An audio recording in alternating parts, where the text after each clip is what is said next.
Okay guys, I know how weird it is to see yourself on camera, and I've been there and I was the person with a lot of ums and I was really awkward on my first video. I'm heading to which activities I'm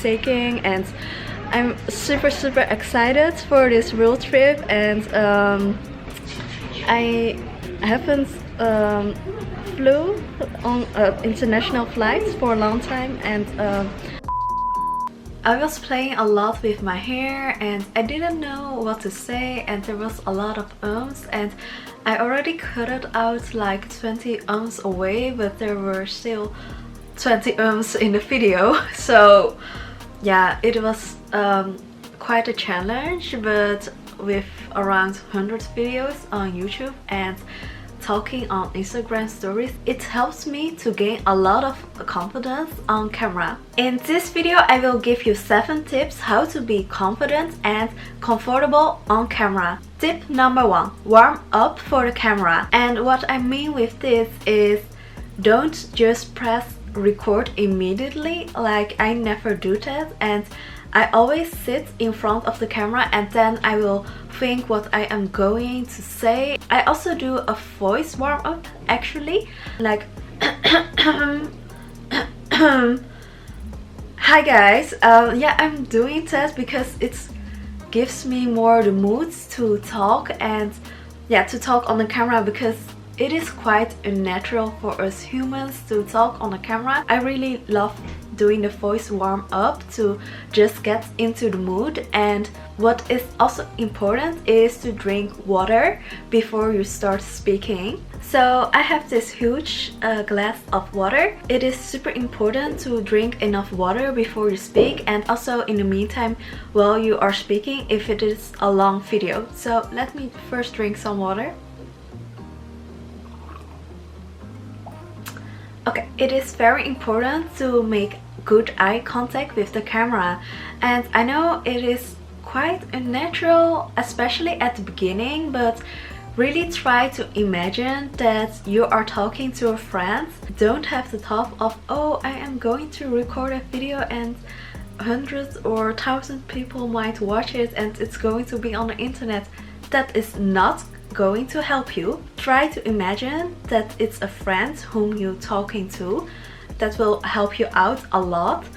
And what is also very important is that you know what you have to say, because if you don't, you tend to look away. Most of the time it is a little bit up like this, because that is the thinking mode, and our brains naturally do that and look away from the camera if we are thinking.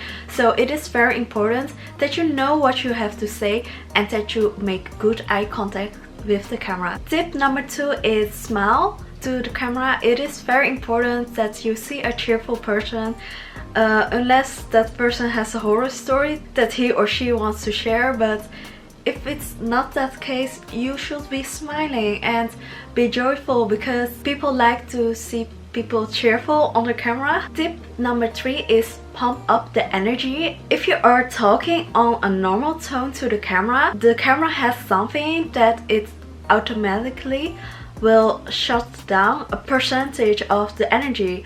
Like, if I'm talking in normal life, it's like, hey guys, how are you doing? And I am going to give you 7 tips how you can be comfortable and gain confidence on the camera. Instead of, hey guys, how are you doing? I'm going to give you 7 tips on how to be more comfortable and gain more confidence on the camera. So you see, it's right.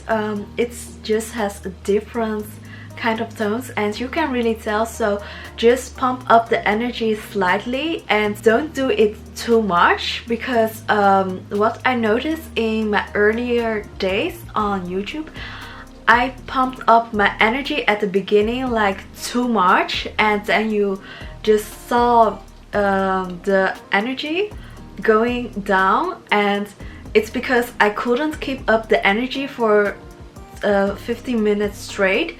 And so you don't want to make it too much, but you just want to be energyful and you just want to send a very vibrant vibe, so that is very important to keep the audience engaged with you. Tip number 4 is prepare for your YouTube video. Before I am going to shoot the actual footage, especially for this in detailed informational videos like these, I do my research on YouTube.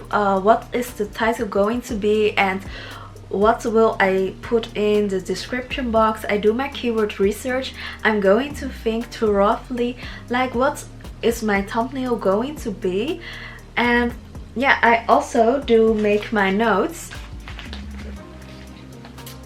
And I don't always do this because I also make videos in vlog format, and then I won't do that. And I have a series going on right now, running in a park while in quarantine, and in this series I'm just going to run around in the park and just share my thoughts of the week, and I put that out every single Monday, and that is a very raw video of me. And sometimes I'm also shooting like 4 minutes or 5 minutes video, and at times I know exactly what I want to say, so then I won't do the research. But I know that this video is going to be a little bit longer, and I really want to give you my very in detailed high quality information out, so in that case I will definitely do more research and write down everything on notes. Tip number 5 is watch other videos. Check out other videos of other YouTubers or other people that are making videos on any other social media platform.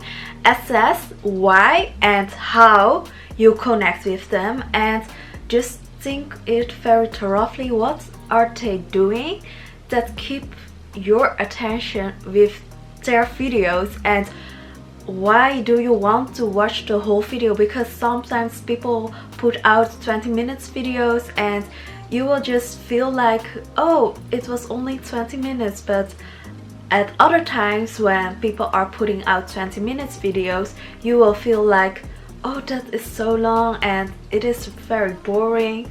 So just do your research. Why and how are you connected with them? Yeah, so do your research. How is their delivery and how you can use that in your own advantage. Give it your own authenticity to the story, of course. Tip number 6, it is okay to not publish it.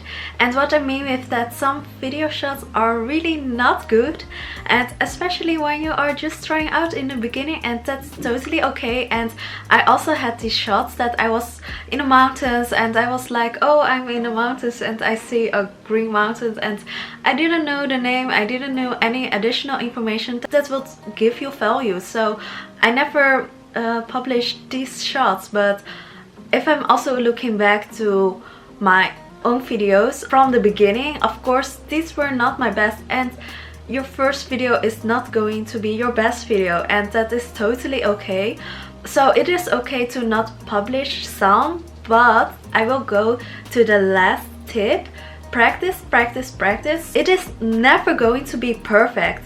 You only can get better in it if you just practice and hit publish. So it is okay to not be satisfied with your work, but at some point you just need to publish it, and you will get your feedback of others. You can ask others for feedback to your family, from your friends, and from your audience, of course. And that's what you want to get, and you need to just hit record, edit it, publish it, and make the next video and keep on doing that. So it will get better with time. It needs time. And if you are putting out one video per week on YouTube, it is very important that you are still talking on the camera on a more regular basis. So what you could do is, yeah, do an Instagram story, and that will keep you on track, and that is quite easy to do. And I almost do daily talk videos on Instagram, and that will also help me to stay connected, you know, with my audience. And at the same time I'm now doing daily uploads, but the more the better. And how yeah, practice just makes perfect. I really hope that these tips will help you out, and good luck. See you in my next video. Bye bye.